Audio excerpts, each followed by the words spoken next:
This is not my first crowdfunding attempt. It's not my first, not my second, not my third either.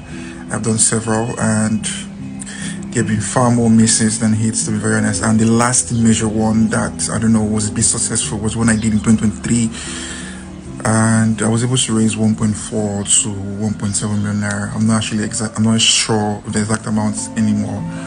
You get, and given my situation and my condition, there's not a lot of money because I actually intended to do EEG, brain MRI scans, get a laptop, and amongst several other expenses, pay my rent at the time. But the money was not enough. I knew, of course, I had no other choice. So I decided to go back home.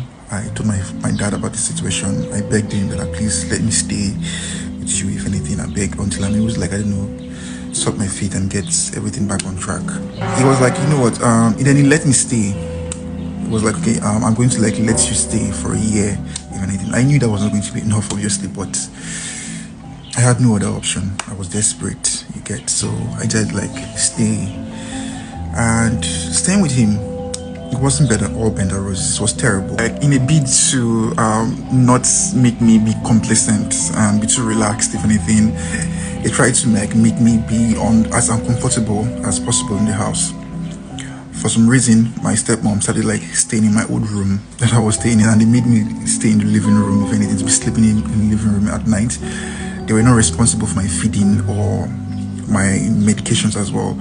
So the money that I raised from the previous crowdfund, that was literally all, that was what I was using it for, to pay for feeding and to buy my medications, and then for the occasional hospital visits as well, you understand. But I didn't mind because I was of the opinion that, okay, at least I've got someone, because as someone living in my condition, it's actually very, very dangerous to live by myself. You get, okay, at least I've got someone now, yeah, to take me to a hospital should in case I have a major seizure and I am unconscious for a long period of time.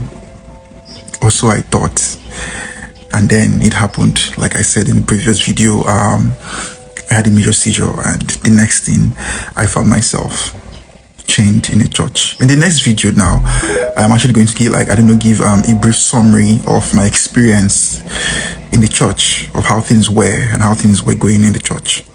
So please stay tuned.